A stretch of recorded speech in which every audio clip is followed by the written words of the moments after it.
MNA اور senators میسر نہیں ہیں 2/3 میجورٹی کے لیے، لیکن اگر منظور ہو گئی تو اس کا واضح میسیج یہ ہوگا کہ حکومت کانفیڈنٹ اس بات پہ کہ وہ اس 27ویں ترمیم کو منظور کروا لے گی، اس کے باوجود کہ مولانا فضل الرحمان صاحب ابھی تک مانے ہوئے نہیں ہیں، اور پاکستان پیپلز پارٹی بھی ابھی تک یہ کہہ رہی ہے کہ ہم نے اس کی بہت ساری تجاویز ریجیکٹ کر دی ہماری CEC نے، ایکسیپٹ انہوں نے یہ کہا ہے کہ آرٹیکل 243 میں جو ترمیم ہونی ہے جو آرمڈ فورسز کے متعلق ہے اور جس میں فیلڈ مارشل کا عہدہ جو نہیں تھا اس کے بارے میں فیصلہ ہونا، اور مزید بھی کہ فوج کا ادارہ جس میں تینوں افواج ہیں، بری، بحری اور فضائی، ان کو سنگل چین آف کمانڈ سے کیسے کنٹرول کیا جائے گا، کیونکہ اب جو ملٹی ڈومین وارفیئر کا کانسیپٹ آیا جس میں پاکستان بہت آگے جا چکا ہے، اور مئی کی انڈیا کے ساتھ جنگ میں اس کا پاکستان نے مظاہرہ بھی کیا، اس کے لیے سنگل چین آف کمانڈ ہونا ضروری ہے۔ حالانکہ سنگل چین آف کمانڈ نہیں تھی مئی کی جنگ میں، لیکن پھر بھی پاکستان کی تمام مسلح افواج نے ایک ایسا سسٹم انفارمل بنایا ہوا ہے جس میں انٹیلیجنس شیئرنگ اکٹھے ہوتی ہے، انفارمیشن وارفیئر میں جو کچھ ہوتا ہے اسپیس سے، سائبر سے اور ایئر بورن ایسٹ سے، اور جو گراؤنڈ پہ جو بھی ایسٹس ہیں پاکستان کے انفارمیشن گیدرنگ کے، وہ سارے اکٹھے مل کے کام کرتے ہیں، اور اسی لیے پاکستان کی ایئر فورس نے اتنا اچھا کام کیا تھا مئی کی جنگ میں کہ آج تک امریکہ کا صدر ٹرمپ تعریفیں کرتا پاکستان کی نہیں تھکتا، اور پھر انہوں نے کل پھر کہا ہے کہ پاکستان نے 8 طیارے گرا، 7 گرا اور 1 شدید زخمی۔ تو خیر یہ وہ بات تھی۔ تو اس میں جو وفاقی کابینہ میں اس بات پہ فیصلہ ہوگا کہ فیلڈ مارشل کے عہدے کو کیا کیا اختیارات دیے جائیں، اس کا میعاد کتنی ہوگی، کب سے وہ میعاد شروع ہوگی، کب ختم ہوگی، تو یہ ساری باتیں ابھی تفصیلات اس کی معلوم نہیں ہے کیونکہ بہت اس کو خفیہ رکھا جاتا ہے۔ پاکستان پیپلز پارٹی نے اس کی حمایت کر دی ہے اس ترمیم کی، لیکن انہوں نے کہا ہے کہ 18ویں ترمیم کو ہم ختم نہیں ہونے دیں گے، اور 18ویں ترمیم کو بالکل نہ چھیڑا جائے، اور یہی بات عوامی نیشنل پارٹی کے ایمل ولی نے بھی کہا ہے کہ 18ویں ترمیم کو بالکل نہیں چھیڑا جائے گا، عوام اطمینان رکھیں، 18ویں ترمیم کے محافظ موجود ہیں، یہ ایمل ولی نے کہا ہے۔ تو اس کا مطلب ہے کہ 18ویں ترمیم ایز اٹ از ہولسم اس کو بالکل نہ ہی اڑایا جا رہا ہے، نہ ہی ختم کی جا رہی۔ چینجز بل 27ویں ترمیم کے ذریعے آ رہی ہیں، اس میں دیکھنا ہے کہ کیا کیا چینجز آئے گی، کیونکہ جو CEC کی میٹنگ ہوئی ہے پاکستان پیپلز پارٹی کی، انہوں نے NFC فارمولے میں تبدیلی مسترد کر دی ہے، یہ بھی رات انہوں نے بتایا ہے، اور ساتھ انہوں نے کہا ہے کہ آرٹیکل 160(3) پر کوئی سمجھوتا نہیں کیا جائے گا، لیکن ساتھ انہوں نے کچھ اور بات بھی مانی ہے۔ انہوں نے پاکستان پیپلز پارٹی اس بات پہ متفق نظر آ رہی ہے کہ آئینی عدالت بنائی جائے الگ سے سپریم کورٹ سے، اس کے جو چیف جسٹس ہوں گے یا اس کے جو ہیڈ ہوں گے ان کو چیف جج کہا جائے گا یا چیف جسٹس کہا جائے گا، یہ بات بھی طے ہو جائے گی۔ لیکن پاکستان پیپلز پارٹی کی جو کل رات بلاول بھٹو صاحب نے بات کی ہے میڈیا سے، اس میں انہوں نے کہا ہے کہ جو آئینی عدالت کے قیام کا فیصلہ اور اتفاق کیا گیا تھا چارٹ آف ڈیموکریسی میں، جو محترمہ بے نظیر بھٹو اور نواز شریف صاحب کے درمیان لندن میں سائن ہوا تھا 2004 میں یا 5 میں، اور اس میں یہ طے ہوا تھا کہ ایک الگ سے آئینی عدالت بھی بنائی جائے گی۔ تو اس کا مطلب ہے کہ پاکستان پیپلز پارٹی آئینی عدالت پہ متفق ہے، آرٹیکل 243 میں ترمیم سے متعلق ہے، لیکن NFC ایوارڈ کا فارمولہ وہ تبدیل نہیں کرنا چاہتے۔ اس میں کچھ لے دے ہو سکتا ہے، نہیں ہو سکتا ہے، اس کے بارے میں پتہ چل جائے گا، لیکن ظاہر ہے کہ یہ بہت بڑا کنسرن ہے وفاقی حکومت کے لیے، کیونکہ اس کے ذریعے صوبوں کو پیسہ تو پہنچ جاتا ہے لیکن ان کی اکاؤنٹیبلٹی کوئی نہیں ہے، اور اس کے بعد جب پیسہ وفاق سے آ رہا ہے تو صوبے اپنے ریونیو ریز کرنے پہ زیادہ توجہ نہیں دے رہے، جس سے وفاق پہ بوجھ بہت بڑھ گیا ہے، اور وفاق پہ بوجھ بڑھنے سے جو قرضوں کی ادائیگی مشکل ہو رہی ہے، جس کے لیے مزید قرضہ لینا پڑ رہا ہے، دفاع کے لیے پیسہ وہ پاکستان کو قرضہ لینا پڑتا ہے، اور پھر اپنے جو پیسے اکٹھے کرتا ہے وفاق صوبوں کو دینے کے بعد تنخواہیں دینے کے لیے بھی پیسے تقریباً نہیں بچتے۔ تو ڈیولپمنٹ پلان بھی ہے اور یہ چیزیں بھی ہیں، پھر صحت اور تعلیم کا بہت اہم مسئلہ ہے جس کو وفاق لینا چاہ رہا ہے، ایک خاص طور پہ ایک کامن سلیبس پورے ملک میں ہونا چاہیے۔ تو یہ سارا کچھ آج وفاقی کابینہ میں اس کے مسودے کی منظوری دے گی، اس میں بعد میں تبدیلیاں ہو سکتی ہیں نہیں ہو سکتی، اس پہ ایک اور تنازع کھڑا ہو سکتا ہے، لیکن ساتھ ہی آج ہی قومی اسمبلی اور سینٹ کا اجلاس بھی بلایا گیا ہے، اور امید یہ کی جا رہی ہے، جو خبر ہے وہ یہ ہے کہ سینٹ میں اس بل کو پیش کر دیا جائے گا آج ہی، اور پھر دیکھتے کتنے دنوں تک اس پہ بحث ہوتی ہے، اور اس کے بعد پھر قومی اسمبلی میں آئے گا اور پھر اس کے بعد یہ پاس ہوگا۔ تو یہ لیٹسٹ ہے آپ کو جو ہم نے 27ویں ترمیم کے بارے میں جو پاکستان میں یہاں پہ ڈیولپمنٹ ہو رہی ہے اور جس پہ بہت کنٹروورسی چل رہی ہے. اس کے ساتھ دوسرا جو اہم ایشو ہے وہ استنبول میں مذاکرات پاکستان اور افغانستان کے درمیان ہو رہے ہیں. اور کل دو خبریں آئیں. پہلے یہ خبر آئی کہ اجلاس جو وہاں پہ ہو رہا ہے دونوں ممالک کے انٹیلیجنس چیفز ہیں, اس میں ترکی کے انٹیلیجنس چیف بھی ہیں, اس میں قطر کے انٹیلیجنس چیف بھی ہیں. اور یہ سب سے اہم بات جو میں آپ سے کرنے لگا ہوں وہ یہی ہے کہ آپ دیکھیں ان وفود کی جو کمپوزیشن ہے ان تمام ڈیلیگیشنز کی تمام ممالک سے, اس کو انٹیلیجنس چیفز تمام ممالک کے ہیڈ کر رہے ہیں. اور اس کی وجہ یہ ہے جو ہمیں پتہ چلی ہے, وہ وجہ یہ ہے کہ جو معاملات اب طے ہو رہے ہیں اس میں آپ کو یاد ہوگا کہ استنبول کا جب دوسرا راؤنڈ ہوا تھا پچھلے ہفتے, اور اس میں یہ طے ہوا تھا کہ اگلی میٹنگ 6 نومبر کو ہوگی, تو اس میں یہ طے ہوا تھا کہ ایک مانیٹرنگ اور ویلیڈیشن ایک میکنزم بنایا جائے, مانیٹرنگ اور ویریفیکیشن جو انفارمیشن آئے گی کہ یہ کام کیا ہے کہ افغانستان نے اپنی سرزمین پہ T T P be L A کے خلاف کوئی ٹینجیبل ایکشن لیے ہیں, کوئی اس پہ ان کے کیمپس ختم کیے ہیں, ان کی لیڈرشپ کو کنٹین کیا ہے. تو اس پہ جو ایکشن ہیں اس کو مانیٹر اور ویریفائی کرنے کے لیے ایک میکنزم بنایا جائے گا, جس میں ظاہر ہے انٹیلیجنس کا رول بہت, انٹیلیجنس ایجنسیز کا, انٹیلیجنس نیٹ ورکس کا دونوں ممالک کے بہت زیادہ اہم رول ہوگا. اس لیے یہ معاملات اس میکنزم کو بنانے کے لیے انٹیلیجنس ایجنسیز اس میں شامل ہیں. اور پاکستان نے ظاہر افغانستان کا مسئلہ پچھلے 45 سال سے اپنی انٹیلیجنس ایجنسی ISI کے ذریعے ہی ہینڈل کیا ہے, اس میں شک نہیں ہے. ظاہر ہے اس کے پیچھے فوج اور پورے ملک کی جو ہمارا نظام ہے, ہائبرڈ نظام ہے, وہ ہوتا ہے. لیکن بہرحال فور فرنٹ پہ اور جو گراؤنڈ ورک پہ اور جتنی وہاں پہ جو کچھ ہوتا رہا ہے پاکستان میں, اس پہ پاکستان کی انٹیلیجنس سر فہرست رہی ہے, سب سے آگے رہی ہے, فرنٹ لائن پہ رہی ہے. تو اس لیے اب وہاں پہ یہ بات ہو رہی ہے. اس میں تعطل آیا تھا کل چمن کے بارڈر پہ, اور کچھ اور جگہوں پہ بھی دونوں طرف سے دعویٰ کیا گیا ہے. پہلے افغانستان نے دعویٰ کیا کہ پاکستان نے ان پہ فائرنگ کیا, پھر پاکستان نے دعویٰ کیا کہ افغانستان نے پاکستان کے ٹروپس پر, بارڈر ٹروپس پر فائرنگ کی, جس کا جواب پاکستان نے دیا, سخت دیا, اور اس کا نقصان بھی افغانستان کو. اور پھر پاکستان نے اس کا ثبوت استنبول میں فوری طور پہ پیش کیا کہ غلطی ہماری نہیں ہے, غلطی افغانستان کی بارڈر فورس کی ہے, انہوں نے پاکستان پہ پہل کی حملہ کرنے میں, اور اس پہ پاز آیا. پہلے یہ کہا جا رہا تھا مذاکرات معطل ہو گئے ہیں, پھر ہمارے ذرائع نے وہاں سے بتایا استنبول سے کہ مذاکرات معطل نہیں ہوئے تھے, لیکن اس پہ پاز ضرور آیا تھا, اور وہ پاز بہت لمبا نہیں تھا. اور اس کے بعد جب پاکستان نے وہ ثبوت پاکستان کے پاس, وفد کے پاس وہاں پہنچ گئے, تو دوبارہ مذاکرات شروع ہوئے. پاکستان نے وہ ثبوت پیش کیے, اور ترکیہ کو اور قطر کو وہ ثالث ہیں, اور وہاں پہ اس پہ بات ہوئی, اور پھر مذاکرات ریزیوم ہو گئے. لیکن جب سوال یہ پوچھا گیا وہاں پہ کہ مذاکرات میں ایسے کون سا پوائنٹ پھنسا ہوا ہے کہ اتنے دنوں سے مذاکرات ہوئے جا رہے ہیں لیکن کوئی وے ہیڈ نہیں نظر آ رہا. سیز فائر ہے دونوں ممالک کے درمیان, پاکستان اور افغانستان کے درمیان, اس کے باوجود کہ اطلاعات آتی رہتی ہیں کہ پاکستان کے اندر مسلسل دہشت گردی کے حملے ہو رہے ہیں, لیکن پاکستان اس کا جواب افغانستان کے ساتھ اندر جا کے نہیں دے رہا, نہ ہی بارڈر پہ پاکستان نے اٹیک کیے ہیں. تو پھر تعطل کیوں ہے؟ تو اس میں بات وہی ہے, ایک ہی پوائنٹ ہے پاکستان کا کہ افغانستان کی سرزمین پاکستان کے خلاف دہشت گردی کے لیے استعمال نہیں ہوگی, اس کی ریٹن گارنٹیز چاہیے, اور یہ طالبان رجیم ابھی تک وہ ریٹن گارنٹیز نہیں دے رہی پاکستان کو. یہ تعطل ہے, اور یہ چل رہا ہے. ابھی آج بھی مذاکرات ہوں گے, اور ہو سکتا ہے کہ یہ مذاکرات کل بھی ہوتے رہیں, اور اس میں دیکھنا یہ ہے کہ کس وقت وہ بریکنگ پوائنٹ آتا ہے طالبان رجیم کا, جب وہ اس پہ ایگری کرتے ہیں. پاکستان اس سے 1 انچ پیچھے نہیں ہٹ رہا اور نہ ہٹے گا, اور اسی پہ طالبان رجیم سائن کرنے پہ ابھی تک اس کو کتراتی ہے. اور اسی دوران یہ بھی خبر آئی ہے کہ امریکہ سے نئی کھیپ جو ہفتہ وار ڈالرز کی آتی ہے, $70 ملین کی, طالبان رجیم کو ان کی جو لائف لائن ہے وہ آ گئی ہے.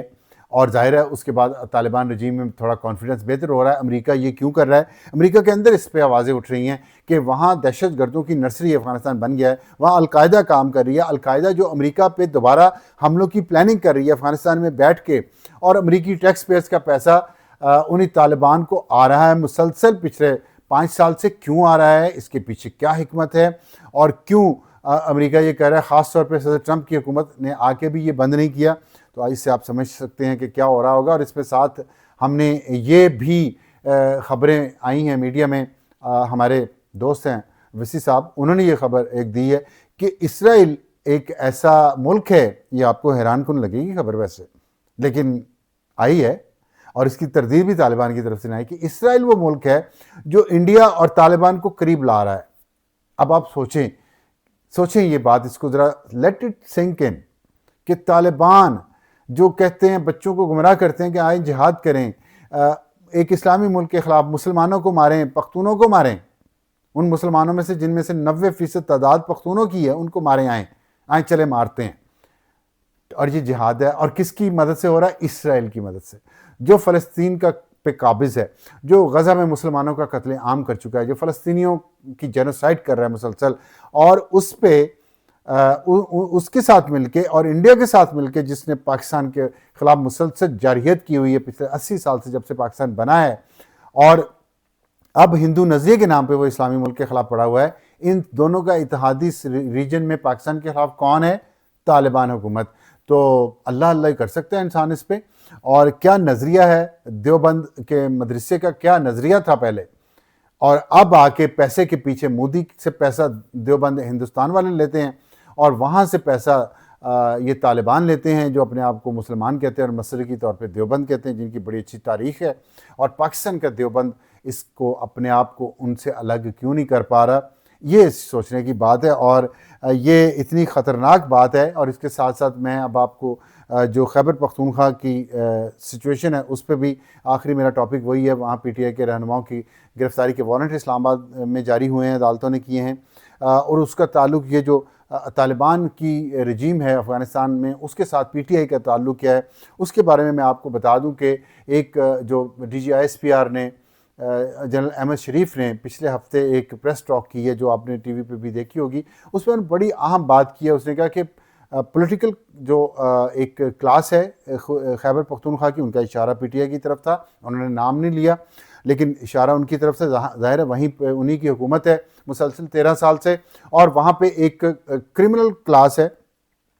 اور ایک ان کرائمز میں سمگلنگ ہے، اور وہ سمگلنگ ڈرگس کی بھی ہے اور دوسری چیزوں کی، جس میں گاڑیاں ہیں، جس میں الیکٹرانکس کا سامان ہے، اور بہت ساری چیزیں ہیں، اور ساتھ ٹیرر، جو ٹیررسٹ ہیں، جو ٹیررزم ہے، جو ٹی ٹی پی ہے، یہ نیکسس انہوں نے کہا ایک بنا ہوا ہے، اور وہاں پہ ڈرگ کی کاشت، وہاں پہ اوپیم کی کاشت ہو رہی ہے ہزاروں ایکڑ میں۔ انہوں نے کہا کہ خیبر اور تیرا میں جو سہیل آفریدی کا علاقہ بھی ہے، جو چیف منسٹر ہیں خیبر پختونخوا کے، وہاں پہ اوپیم کی کاشت ہو رہی ہے، وہاں پہ فیکٹریاں لگی ہوئی ہیں جہاں پہ چرس بنتی ہے، ہیروئن بنتی ہے، آئس بنتی ہے، میتھ بنتی ہے، اور یہ تمام ڈرگز تیرا ویلی میں افغانستان سے آتی ہیں، اور پھر پاکستان میں بھی بنتی ہے، اور یہاں سے پھر پورے ملک میں پھیلتی ہیں، یہاں کے نوجوانوں کو ڈرگز پہ لگایا گیا ہے، اور پھر یہاں سے آگے دوسری دنیا کے ممالک میں بھی جاتی ہیں۔ تو یہ جو کانڈویٹ بنا ہے، یہ جو کوریڈور ہے، نارکوٹکس کوریڈور ہے، تیرا، خیبر اور پختونخوا، پھر پورا پاکستان، اس کے ایک ویڈیو آئی ہے منظر عام پر، اور اس ویڈیو کو اون کسی نے نہیں کیا، یہ میں آپ کو پہلے بتا رہا ہوں، اس لیے ہمیں نہیں پتا اس ویڈیو میں صداقت کتنی ہے اور جھوٹ کتنا ہے۔ اس ویڈیو میں یہ دعویٰ کیا گیا ہے کہ صوبہ خیبر پختونخوا کے چیف منسٹر سہیل آفریدی کے بھائی ایک ننگرہار میں ہیں، ان کا نام بھی نہیں شاید اس میں دیا گیا، وہ اس تمام ڈرگ نیٹ ورک کو، ڈرگ سمگلنگ اور ڈرگ پریپریشن، جو ڈرگ پروڈکشن اور ٹرانسپورٹیشن کے نیٹ ورک کو، ان کے صوبہ خیبر پختونخوا کے وزیر اعلیٰ کے بھائی چلا رہے ہیں اس نیٹ ورک کو، اور وہ تیرا کے راستے خیبر پختونخوا میں بھجواتے ہیں، اور یہاں بھی مزید ڈرگس، یہاں بھی کاشت ہو رہی ہیں، یہاں بھی بن رہی ہیں، اور پھر یہاں سے آگے اور یہ پیسہ اس سارے نیٹ ورک کو پروٹیکٹ کرنے کے لیے یہ دہشت گردی کا ایک پورا نظام بنایا گیا ان دہشت گردوں کا۔ ان کو پروٹیکشن سیاسی حکومت دیتی ہے وہاں کی انتظامیہ کے ذریعے، ان پہ دباؤ ڈال کے انتظامیہ پہ، تاکہ یہ ڈرگ کارٹل جو ہے یہ محفوظ رہے۔ تو آپ اس سے اندازہ کر سکتے، آپ نے بھی دیکھا ہوگا تمام شہروں میں اسمگلرز بھی ہوتے ہیں، انہوں نے آگے بدماش رکھے ہوتے ہیں جو ان کو پروٹیکٹ کرتے ہیں، وہ دیکھنے میں وہ اسمگلرز معزز لوگ لگتے ہیں، بہت سارے ہیں، ٹی وی چینلز بھی بنائے ہوئے ہیں ایسے اسمگلرز نے، تو وہ معزز بنتے معزز ہیں، لیکن انہوں نے ساتھ بدماش رکھے ہوتے ہیں جو ان کے بہاف پہ لڑتے ہیں، لوگوں کو قتل کرتے ہیں، اغوا برائے تاوان کرتے ہیں، اور کرائم کرتے ہیں پورے معاشرے میں، تاکہ ان کا روب دھاک بیٹھی رہے۔ تو جو خیبر پختونخوا میں یہ جو سمگلنگ ڈرگ سمگلنگ کا نیٹ ورک چل رہا ہے اس کو پروٹیکشن ان دہشت گردوں کے ذریعے دی جاتی ہے. وہ بدماش ہیں یہ ٹی ٹی پی والے ان ڈرگ سمگلرز کے, اور ان کو پروٹیکشن دی جا رہی ہے پولیٹیکل وہ پی ٹی آئی کی لیڈرشپ کے ذریعے. یہ الزام ہے اس ویڈیو میں, ہم نہیں کہہ رہے, وہ ویڈیو یہ دعویٰ کر رہی ہے. اور خیبر پختونخوا کی سیاسی حکومت کا, ان کی لیڈرشپ کا, خاص طور پہ چیف منسٹر سہیل آفریدی صاحب کا یہ فرض ہے کہ اس میں سے دودھ اور پانی الگ الگ کریں, اور اس کو اگر وہ غلط ہے وہ ویڈیو اس کو ڈینائی کریں, ان کو کورٹ میں لے کے جائیں. اب تو ملک میں قوانین ہیں بہت سخت قسم کے, آپ انہی قوانین کو کے ذریعے اس پہ مقدمہ کریں کہ یہ ویڈیو جعلی ہے, اس میں جو دعوے کیے گئے ہیں وہ جھوٹ ہیں, ورنہ بہت ساکھ کو نقصان پہنچ رہا ہے پاکستان تحریک انصاف کی لیڈرشپ جو خیبر پختونخوا کی ہے, خاص طور پہ چیف منسٹر اور ان کی فیملی, اور بہت سارے لوگوں کے نام اور بھی ہیں اس میں. وہ میں ابھی لینا نہیں اس لیے نہیں چاہتا کہ پھر مجھے, آپ کو میں نے بتایا کہ مجھے I am not sure about it کہ یہ باتیں ٹھیک ہیں, اور ہم نے کوشش بھی کی ہے کہ پولیٹیکل لیڈرشپ کی وہاں سے رابطہ ہو اور ان کا موقف لیں, لیکن ابھی ہمیں وہ موقف نہیں مل سکا. جیسے وہ موقف ان کا ملا ہم وہ بھی آپ کے سامنے پیش کریں گے. لیکن انہوں نے اس سے الگ ایک بات کی ہے سہیل آفریدی صاحب نے, جس کے ویڈیو کلپس آپ نے دیکھے ہوں گے. اڈیالہ جیل کے باہر بھی انہوں نے کل یہ بات کیا, اور بھی جگہوں پہ کیا, اور اس میں انہوں نے بہت سنگین الزامات لگائے ہیں. اور اس پہ میرا خیال ہے کہ جو فوج پہ انہوں نے جو الزام سنگین لگائے ہیں, فوج کو بھی چاہیے کہ وہ بھی سہیل آفریدی کو اس معاملے میں پیکا ایکٹ کے تحت یا کسی بھی جو بھی ایکٹ اس پہ لگ سکتا ہے, وہ بھی انہیں بھی سچ اور جھوٹ الگ الگ کرنا چاہیے. کیونکہ سہیل آفریدی نے یہ دعویٰ کیا ہے اس ویڈیو کلپ کے مطابق کہ فوج کے لوگ مسجدوں میں, ہماری مسجد, انہوں نے کہا کہ جہاں پہ آپریشن ہو رہا ہے وہاں مسجدوں میں گھس جاتے ہیں اور وہاں پہ کتے بھی لے کے جاتے ہیں. اور جب ہم نے انہیں کہا کہ کتوں کو مسجد سے نکالیں تو انہوں نے کہا کہ کتوں میں اور آپ میں کوئی فرق نہیں ہے. یہ بہت ہی ایک, میں حیران ہوں کہ ایک صوبے کا وزیر اعلیٰ یہ اس طرح کی گفتگو اس فوج کے خلاف کر رہا ہے جو وہاں پہ اس وقت جنگ لڑ رہی ہے, شہادتیں دے رہی ہے, اور ساتھ خیبر پختونخوا کے عام عوام بھی شہید ہو رہے ہیں ان دہشت گردوں کے حملوں میں, اور ان دہشت گردوں کو پروٹیکشن دی جا رہی ہے, ان کے ساتھ اتحاد کا اعلان کیا جا رہا ہے, ان کی پروٹیکشن کی بات کی جا رہی ہے, اور ان کو اپنے بھائی کہا جا رہا ہے. اور وہ دہشت گرد جن کا نہ کوئی مذہب ہے نہ مسئلہ, کہ میں نے آپ کو بتا دیا, اسرائیل سے وہ مدد لے رہے ہیں, انڈیا سے وہ مدد لے رہے ہیں, کس کے خلاف؟ پاکستان کے خلاف, پختونوں کے خلاف, اور اس ملک کے لوگوں کے خلاف. اور ان کو پروٹیکشن چھتری کون دینا چاہ رہا ہے؟ پی ٹی آئی کی حکومت خیبر پختونخوا میں. یہ الزامات ہیں, آپ ضرور اس کا جیسے میں نے کہا سچ اور جھوٹ کا پردہ چاک ہونا چاہیے. اور اسی میں اب یہ ہوا ہے کہ جو پی ٹی آئی کے رہنما یہاں پہ خیبر پختونخوا ہاؤس ہے اسلام آباد میں, تمام صوبوں کا یہاں پہ ایک ایک ہاؤس ہے, پنجاب ہاؤس ہے, خیبر پختونخوا ہاؤس ہے, سندھ ہاؤس ہے, کشمیر ہاؤس ہے, بلوچستان ہاؤس ہے, گلگت بلتستان ہاؤس ہے. تو جتنے پاکستان کے فیڈریٹنگ یونٹ ہیں, اسلام آباد میں فیڈرل کیپٹل ہے, ان کا اپنا اپنا ایک یہاں پہ جگہ ہے جس کو آپ سمجھ لیں چھوٹا سا صوبہ ہے, چھوٹے سائز کے یہاں پہ بنا ہوا ہے, جہاں ان کے گھر بنے ہوئے ہیں, ہاسٹل بنے ہوئے ہیں, لوگ رہتے ہیں وہاں سے آ کے, وہاں کے سرکاری ملازم یا وہاں کے ممبر پارلیمنٹ. وہاں پہ اسلام آباد پولیس نے چھاپہ مارا, رات گئے اور بہت پولیس اسلام آباد کی گئی. ان کے پاس وارنٹ گرفتاری تھے تحریک انصاف کے لیڈرز کے, جن کے نام میں آپ کو بتا دیتا ہوں. ان میں سے مینا خان, شفیع جان, ڈاکٹر امجد, اور ساتھ ایک سہیل آفریدی کے وارنٹ بھی تھے. اب سہیل آفریدی کے بارے میں کہا جا رہا ہے کہ یہ سیدو شریف سوات کا شہر ہے, سیدو شریف سوات کے سہیل آفریدی ہیں, اور جنید اکبر کے بھی وارنٹ گرفتاری اس میں تھے. اور یہ سارے اس 9 مئی کو جو کچھ ہوا تھا ان کیسز کے حوالے سے یہ وارنٹ گرفتاری تھے, ان کا رول اس میں تھا. اب یہ سہیل آفریدی چیف منسٹر خیبر پختونخوا ہیں یا کوئی اور ہے, اس کے بارے میں تھوڑی سی کنفیوژن ہے. لیکن زیادہ لوگ یہ کہہ رہے تھے کہ یہ سہیل آفریدی خیبر پختونخوا کے جو چیف منسٹر ہیں ان کے وارنٹ گرفتاری تھے. لیکن وہاں پہ کوئی بھی لیڈر جن کے نام یہ وارنٹ تھے وہ نہیں تھے موجود. تو اس کے بعد تعمیل کروائی اسلام آباد پولیس نے اور وہ واپس چلی گئی, کوئی گرفتاری نہیں ہوئی. لیکن یاد رہے آپ کو کہ عالمین گنڈا پور صاحب جو سہیل آفریدی سے پہلے چیف منسٹر تھے خیبر پختونخوا کے, ان کے بھی وارنٹ گرفتاری جاری ہوئے تھے, اور بہت شراب کیس میں. لیکن وہ بھی وزیر اعلیٰ رہے, وہ بھی کبھی گرفتار نہیں ہوئے. تو لیکن مسلسل وہ عدالتوں میں پیش ہوتے رہے اور اپنی ضمانت کو وہ ایکسٹینڈ کرواتے رہے. تو اب دیکھتے ہیں سہیل آفریدی کیا کیا جاتا ہے. یہ 26 نومبر کیس میں ان نامزد تھے یہ تمام افراد جن کی گرفتاری, اور آپ نے وہ فوٹیج بھی دیکھے ہوں گے جس میں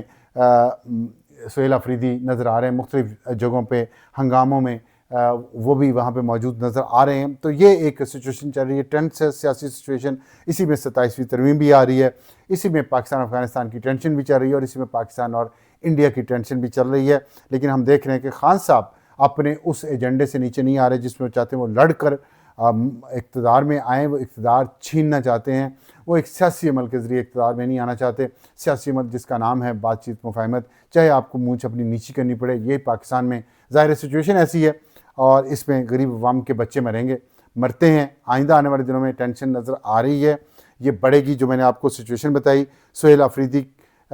کے بارے میں، ایک پروپیگنڈا کہہ لیں، فیکس کہہ لیں، اس کے بارے میں فیصلہ نہیں ہو سکا. وہ شروع ہو چکا ہے. سہیل آفریدی نے جوابی طور پہ ایک پروپیگنڈا شروع کیا ہوا ہے فوج کے خلاف. تو یہ کہاں بات جا کے رکے گی؟ اللہ تعالیٰ بہتر کرے. لیکن لگتا ہے یہ کہ سچویشن آنے والے دنوں میں مزید کھنچاؤ کا شکار ہوگی، اور اس میں دیکھتے ہیں کہ کیا ہوتا ہے. اب تک کے لیے اتنا ہی، اور مزید اپڈیٹ رات تک آئے تو ہم آپ کو بتائیں گے، ورنہ کل صبح ملاقات ہوگی آپ سے. تب تک کے لیے خدا حافظ.